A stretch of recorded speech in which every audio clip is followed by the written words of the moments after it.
শ্রী শ্রী রামকৃষ্ণ কথামৃত এই অধ্যায়ের সপ্তদশ পরিচ্ছেদ। শ্রীরামলাল প্রভৃতির গান ও শ্রীরামকৃষ্ণের সমাধি। ঠাকুর শ্রীরামকৃষ্ণ গান গাহিতে বলিলেন। রামলাল ও কালীবাড়ির একটি ব্রাহ্মণ কর্মচারী গাহিতেছেন। সঙ্গতের মধ্যে একটি বায়ায় ঠেকা। হৃদি বৃন্দাবনে বাস যদি কর কমলাপতি, ওহে ভক্তিপ্রিয় আমার ভক্তি হবে রাধাসতী। মুক্তি কামনা আমারই হবে বৃন্দে গোপনারী, দেহ হবে নন্দের পুরী, স্নেহ হবে মা যশোমতী, স্নেহ হবে মা যশোমতী। আমায় ধর ধর জনার্দন, পাপ ভার গোবর্ধন, কামাদি ছয় কংসচরে, ধ্বংস কর সম্প্রতি। বাজায়ে কৃপা বাঁশরি, মন বেণুকে বশ করি, তিষ্ট হৃদি গোষ্ঠে পুরাও ইষ্ট এই মিনতি। আমার প্রেম রূপ যমুনা কূলে, আশা বংশী বটমূলে, সদাস ভেবে সদয় ভাবে সতত কর বসতি।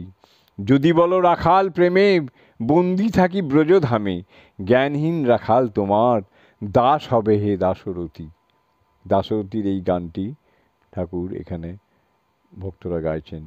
2 নম্বর, নবনী হৃদবরণ কিসে গণ্য শ্যামচাঁদ রূপ হেরে, করেতে বাঁশি অধরে হাসি, রূপে ভুবন আলো করে, জড়িত পীত বসন তরিত যিনি ঝলমল, আন্দোলিত চরণাবধি হৃদি সরজে বনমল, হৃদি সরজে বনমাল। নিতে যুবতী জাতিকুল, আলো করে যমুনাকুল, নন্দকুল চন্দ যত চন্দ যিনি বিহলে, শ্যাম গুণ ধাম পুষি, হাম হৃদি মন্দিরে, প্রাণ মন জ্ঞান সখী হরে নিল বাঁশির স্বরে। গঙ্গা নারায়ণের যে দুঃখ, সে কথা বলিব কারে, জানাতে যদি যেত গো সখী যমুনার জল আনিবারে। 3 নম্বর গান। শ্যামাপদ আকাশেতে মন ঘুড়িখানা উড়িতেছিল, কলুষের কুবাতাস পেয়ে গোপ্তা খেয়ে পড়ে গেল। ঈশ্বর লাভের উপায় অনুরাগ, গোপী প্রেম, অনুরাগ অনুরাগ বাঘ। শ্রীরামকৃষ্ণ ভক্তদের প্রতি। বাঘ যেমন কপ কপ করে জানোয়ার খেয়ে ফেলে, তেমনি অনুরাগ বাঘ কাম ক্রোধ এই সব বিপদের খেয়ে ফেলে। ঈশ্বর একবার অনুরাগ হলে কাম ক্রোধাদি থাকে না। গোপীদের ওই অবস্থা হয়েছিল। কৃষ্ণে অনুরাগ। আবার আছে অনুরাগ অঞ্জন। শ্রীমতী বলছেন, সখী চতুর্দিকে কৃষ্ণময় দেখছি। তারা বললে, সখী অনুরাগ অঞ্জন চোখে দিয়েছ তাই ওই রূপ দেখছ। এরূপ আছে যে ব্যাঙের মুন্ডু পুড়িয়ে কাজল তৈরি করে সেই কাজল চোখে দিলে চারিদিকে সর্পময় দেখে। যারা কেবল কামিনী কাঞ্চন নিয়ে আছে, ঈশ্বরকে একেবারও ভাবে না, তারা বদ্ধজীব। তাদের নিয়ে কি মহৎ কাজ হবে? যেমন কাকে ঠোকরানো আম ঠাকুর সেবায় লাগে না, নিজেরও খেতে সন্দেহ। বদ্ধজীব।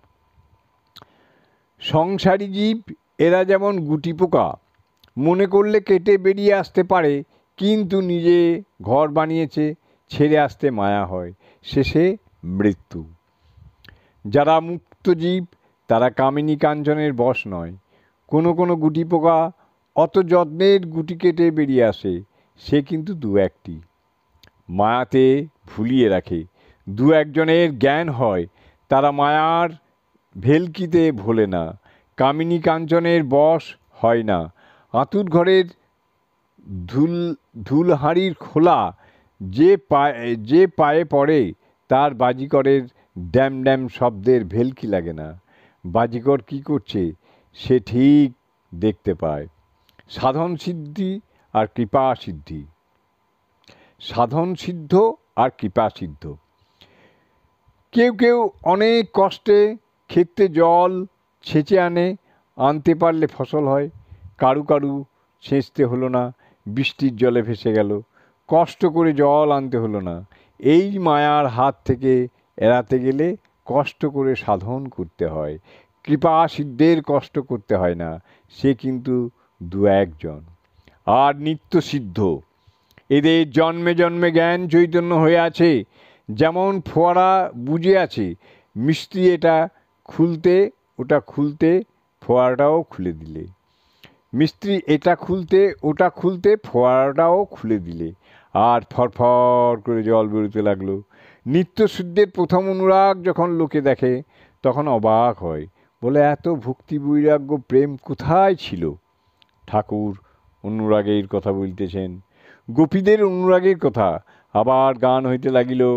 রামলাল গাহিতেছেন, নাথ তুমি সর্বস্ব আমার, প্রাণাধার সারাচ্চার, নাহি তোমা বিনে কেহ ত্রিভুবনে, বলিবার আপনার।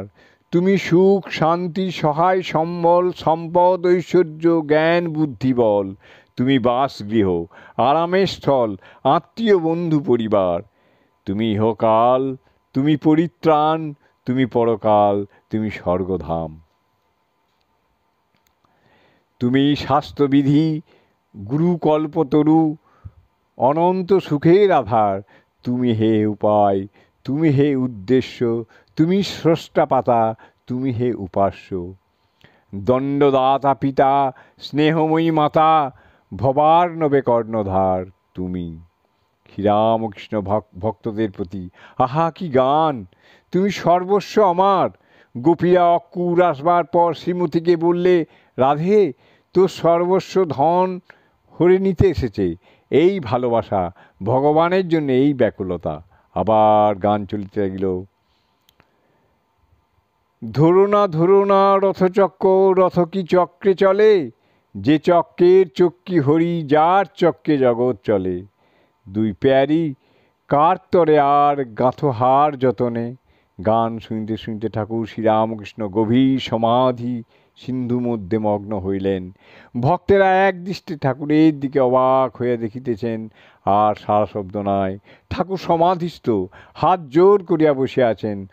যেমন ফটোগ্রাফে দেখা যায়, কেবল চক্ষের বাহিরের কোণ দিয়া আনন্দধারা পড়িতেছে। ঈশ্বরের সহিত কথা, শ্রীরামকৃষ্ণের দর্শন, কৃষ্ণ সর্বময়। অনেকক্ষণ পর ঠাকুর একটু প্রকৃতস্থ হইলেন, কিন্তু সমাধির মধ্যে যাকে দর্শন করিতেছিলেন তার সঙ্গে কি কথা কহিতেছেন, একটি আধটি কেবল ভক্তদের কানে পৌঁছিতেছে। ঠাকুর আপনি আপনি বলতেছেন, তুমি আমি, আমি তুমি, তুমি খাও তুমি আমি খাও, বেশ কিন্তু কচ্ছ। এ কি নেবা লেগেছে, চারিদিকে তোমাকে দেখছি। কৃষ্ণ হে দীনবন্ধু প্রাণবল্লভ গোবিন্দ, প্রাণবল্লভ গোবিন্দ। বলতে বলতে আবার সমাধি হইলেন। ঘর নিস্তব্ধ, ভক্তগণ মহাভাবময়। ঠাকুর শ্রীরামকৃষ্ণকে অতৃপ্ত নয়নে বারবার দেখিতেছেন। জয় ঠাকুর, জয় ঠাকুর, জয় ঠাকুর।